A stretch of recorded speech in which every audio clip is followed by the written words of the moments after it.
Hi, I'm Joan Newcomb, and today's morning musings is insanity. I'm doing a series of daily morning musings, and I'm using posts from my blog, Adventures in Density and Effort, as inspiration. Now, I wrote these a few years back, and the world has completely transformed since then. So if I encounter anything that is out of date, I will interrupt myself and give you the most recent information. At the end, I will summarize the topic based on what's going on in the world today. Also, I have some special offers, so stay tuned to the very end to see what they are. Insanity. Insanity is believing your own thoughts. I think Byron Katie said that. I'd expand that to insanity is believing your mental image pictures are real, or believing that other people's pictures are real as well. Just before Thanksgiving, I'd started musing about the subject of insanity. I'd come across a 1970s documentary, Grey Gardens, about the first cousins of Jackie Onassis. The elderly mother and middle-aged daughter shared the same first name, Edie, and lived together in the family's 28-room house, which once had been quite grand. The home was now falling apart due to disrepair, and the women likewise. It was disturbing to watch. Their lives were shaped or warped by their own distortions and that of society's. Their distortions were stories they told themselves about their lives and history. Society's distortions were interwoven. Women should have husbands, not careers. Women of social status and background should dress and behave only in certain ways. The elder woman could understand the limitations that had closed her life in. However, the younger woman had been so affected that her body had manifested alopecia. Her hair had fallen out, so she was completely bald. And then she had cataracts, so she was nearly blind. Later, I read about Randy Quaid and his wife, who apparently were living out of their car in Canada. They are convinced that people are out to get them, but when you look at the actual details, it's their behavior that's bizarre. He's been banned for life from the Actors Equity Union for raging at fellow actors. These are extreme examples, people we can clearly point at and say they're insane. But what about the little or not so little insanities that we live and interact with all the time? The holidays are a great time for feeling insane. We have commercials on TV and displays everywhere trying to convince us that if we buy such and such, our children will love us and everyone will be happy. We have friends and relatives on one side with their assumptions and traditions, and friends and relatives on the other side with completely different requirements. We make ourselves miserable by trying to live up to the different expectations and then feel like something is wrong with us because we're not feeling the Christmas spirit.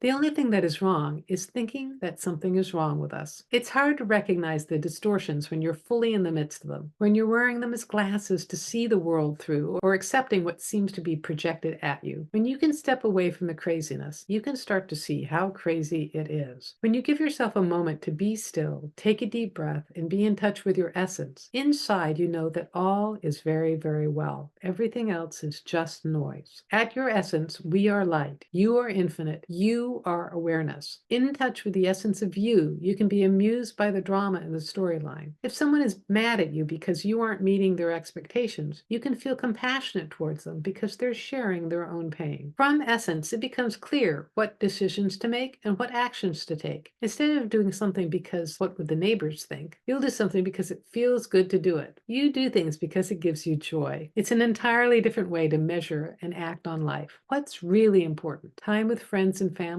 that you like, that you don't have to relate to people just because you're related. Inner serenity is more important than having the right decorations in your home. When you start to feel nutty, notice if you've crossed over into somebody else's experience. Are you living out your mother's dream for you? Are you behaving in ways to avoid criticism when it's really your inner critic that needs duct tape? A couple clues when it's not your infinite self or essence is if it's completely emotional or if it's black and white thinking. Black and white, life and death are all body personality level projections. Infinite essence, consciousness, is relaxed, amused, and expansive. Extreme emotions are body reactions and usually fear-based. Bodies only know this lifetime experience and take things very seriously because they're not going to make it out of this lifetime alive. The greater part of you is more than this personality and this lifetime, so storyline details don't phase it. From your essence perspective, it's all a fun game to play. This week, try bringing this into your everyday experience. Remember to breathe, to take breaks from the busyness. Choosing to view what's going on through a more expanded lens is helpful as well. Step up from the noise and look down on the situation as if we were flying over it or observing it from the outside. Try this for the next 7 days and see what happens. And leave me a comment below when you do because I love to read your comments. Well, I think we're getting a lot of experience nowadays viewing viewing other people's insanities. And it is really an amazing thing to behold and actually shocking. There are people who were saying one thing a few years ago that have drunk the Kool-Aid and are saying something completely different now. And I read this and I think, oh, those family members that have drunk the Kool-Aid, can I do something to help change it? And I'll have to say, you can't really help someone who's drunk the Kool-Aid. You can change yourself. You can find ways to detach from their insanity, or you can step into a parallel universe where everything's unfolding in everyone's favor. And that way, changes can come about that are beyond your wildest imagination, because as consciousness, you have a bigger imagination than your little self does. So if you like these videos, please share them with your family and friends, and also click the like button and subscribe. And that way you're telling YouTube to share this with more people and get this out to someone who really needs to see it. And if you'd like to have a free sample of one of my consciousness techniques, you can click on the link below to the skybox technique, which will give you an expanded perspective of your life, which is similar to what I just said about choose to view what's going on through a more expanded lens is helpful as well. The skybox technique will help you to do that. And if you like some manifestation techniques, Manifesting Money and Miracles is my self-study course where you can use energetic techniques to completely transform your physical reality. And if you want to know more, my website is joan-newcomb.com. There you can find out about my individual sessions where I take a look at you as consciousness and see what's going on in your life today. I can answer any questions that you might have, and it's all recorded just for you. And if you want to know how to do this for yourself, Manifesting Money and Miracles is a great preparation for my coaching special where I work with you one-on-one and I give you specific consciousness techniques